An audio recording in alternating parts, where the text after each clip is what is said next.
Ito, EV Ever Extra, paano mag-set ng battery. So, isi-set natin itong lithium iron phosphate na battery natin dito sa ating EV Ever. So, ang unang pipindutin natin pag nandito kayo sa control is yung set.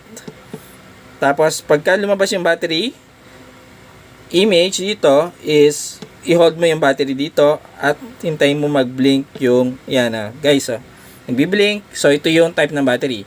So, i-set natin siya ng lithium iron phosphate.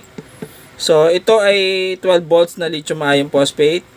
So, ang 12 volts lithium iron phosphate is FO4 siya, guys. So, i-set natin yung FO4. So, paano yan? Press set.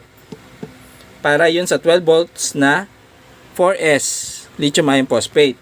So, yung AH naman niya, guys, yung ampere hour niya, pwede na natin i-set since 100 ampere hour to. Ayun. So, mabilis siya, guys, mawala, no? So, ulitin nyo lang siya.